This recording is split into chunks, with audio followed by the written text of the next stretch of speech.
നക്ഷത്രത്തിൽ നിന്ന് പ്രകാശവും സൃഷ്ടിയും ജീവനും ഉദയം കൊണ്ടു. ആകാശം മഹത്വത്തോടെ വിരിഞ്ഞു. ദൈവത്തിന്റെ കൈകളിൽ ഭൂമി രൂപം പ്രാപിച്ചു. പ്രകാശവും സൃഷ്ടിയും ജീവനും ഉദയം കൊണ്ടു. ആകാശം മഹത്വത്തോടെ വിരിഞ്ഞു. ദൈവത്തിന്റെ കൈകളിൽ ഭൂമി രൂപം പ്രാപിച്ചു.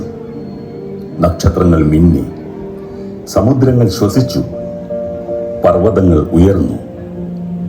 ഇങ്ങനെ ദൈവം ഭൂമിയെ സൃഷ്ടിച്ചു. ജലത്തിന്റെ മേൽ നീങ്ങി. തുടർന്ന് ജീവന്റെ ആദ്യ ചലനം. പിന്നെ ദൈവം പറഞ്ഞു, ജലത്തിന്റെ നടുവിൽ ഒരു വിതാനം രൂപപ്പെടട്ടെ. ജലം രണ്ടായി. ഒരു ഭാഗം ആകാശത്ത് ആവരണമായി, ബാക്കി ഭൂമിയിൽ ഒഴുകി നടന്നു. അങ്ങനെ വിതാനം രൂപപ്പെട്ടു. ദൈവം അതിനെ ആകാശമെന്ന് പേരിട്ടു. ജീവന്റെ ശ്വാസത്തെ കാത്തുസൂക്ഷിക്കുന്ന വലിയ ഒരു മേൽക്കൂര. ആകാശം ശൂന്യമല്ല, അതൊരു അത്ഭുത നിർമ്മിതിയാണ്. ഭൗമപാലുകൾ അടുക്കി വെച്ച് ദൈവം രൂപകൽപ്പന ചെയ്ത ഒരു അത്ഭുതം.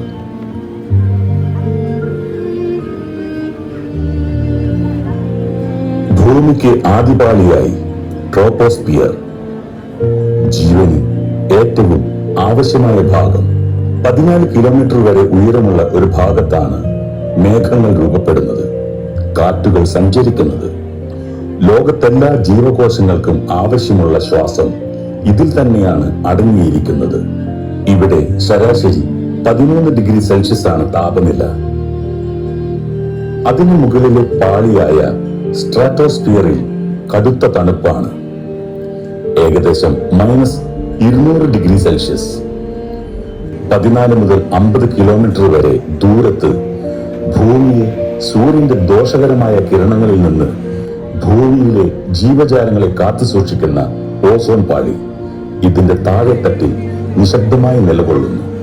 സ്ട്രാറ്റോസ്ഫിയറിന് മുകളിൽ മെസോസ്ഫിയർ, അവിടെയും -200 ഡിഗ്രി സെൽഷ്യസ്. ഏകദേശം 50 കിലോമീറ്റർ മുതൽ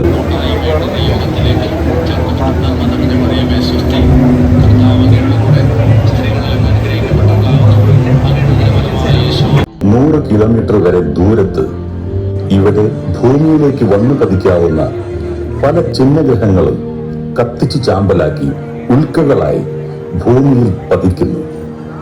അതിനു മുകളിൽ തെർമോസ്ഫിയർ 1500 ഡിഗ്രി സെൽഷ്യസ് മുതൽ ചൂട് അനുഭവപ്പെടുന്നു. എന്നാൽ ഭൂമിയെ സംരക്ഷിക്കുന്ന ഒരു അത്ഭുത പാളിയാണ് തെർമോസ്ഫിയർ, ഒരു ഭൗമ പുതപ്പ് തന്നെ. അവസാനം എക്സോസ്ഫിയർ, 10,000 കിലോമീറ്ററോളം നീളമുള്ള ശാന്തമായ പുറംഭാഗം. ഇവിടെ ഭൂമിയെ നോക്കിക്കൊണ്ട് ഉപഗ്രഹങ്ങൾ സഞ്ചരിക്കുന്നു. ഭൂമിക്ക് പുറത്തുള്ള മറ്റു ഗ്രഹങ്ങൾ ഒരു ജീവിക്കും ജീവിക്കാൻ പറ്റാത്തവയാണ്. ചന്ദ്രൻ 130 ഡിഗ്രി വരെ പകൽ ചൂടി, പിന്നെ രാത്രിയിൽ -200 ഡിഗ്രിയായി തണുത്ത് മരവിക്കും. ഗർത്തങ്ങളുള്ള ഒരു ഗ്രഹമാണ് ചന്ദ്രൻ. ഇതുപോലെ ഗർത്തങ്ങൾ നിറഞ്ഞതാണ് മറ്റു ഗ്രഹങ്ങളും. ചൊവ്വ തണുപ്പിന്റെ മരുഭൂമി. ബുധൻ പകൽ തീ പോലെ ചൂടാണ്, രാത്രി മഞ്ഞായി ഉറഞ്ഞു പോകും. ശുക്രൻ 464 ഡിഗ്രി സെൽഷ്യസിൽ ഊഷ്മാവുള്ള ചുമന്ന ഒരു ഗ്രഹമാണ്. എന്നാൽ ജീവിക്കാൻ യോഗ്യമായ ഒരേ ഒരു ഗ്രഹം ഭൂമി മാത്രമാണ്. മറ്റു ഗ്രഹങ്ങൾ അതികഠിന ചൂടിലും അതിതണുപ്പിലും. എന്നാൽ ഭൂമി അതിനിടയിൽ ശരാശരി 13 ഡിഗ്രി ചുറ്റുപാടിൽ ജീവിക്കാൻ പറ്റിയ അന്തരീക്ഷം. ദൈവത്തിന്റെ സമന്തുലിതമായ രൂപകൽപ്പന. ദിനം പ്രതി എന്ന വണ്ണം സൂര്യനിൽ നിന്ന് പൊട്ടിവരുന്ന ഭീകര ജ്വാലകളെ ഭൂമി അതിന്റെ മെസോസ്ഫിയർ പാളികളിൽ തടയും.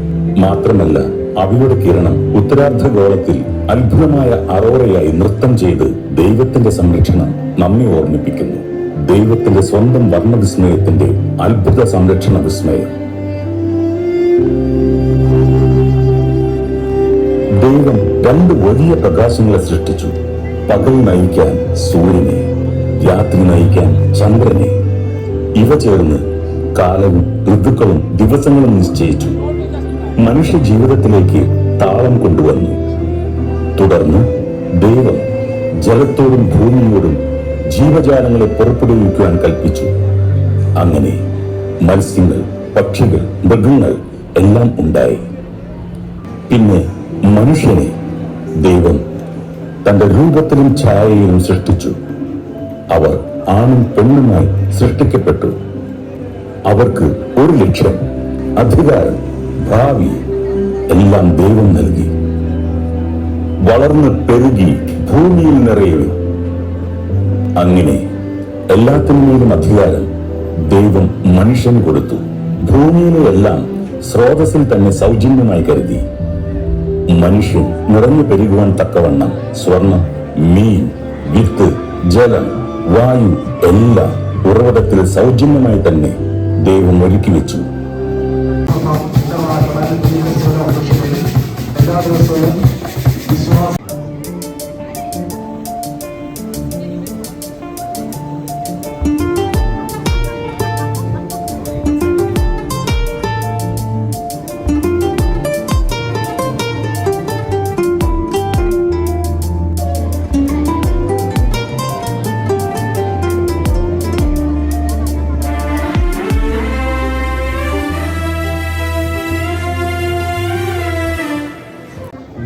അവർക്ക് ജീവൻ ഉണ്ടാകുവാനും അത് സമൃദ്ധമായി ഉണ്ടായിരിക്കുവാനും വേണ്ടിയാണ്.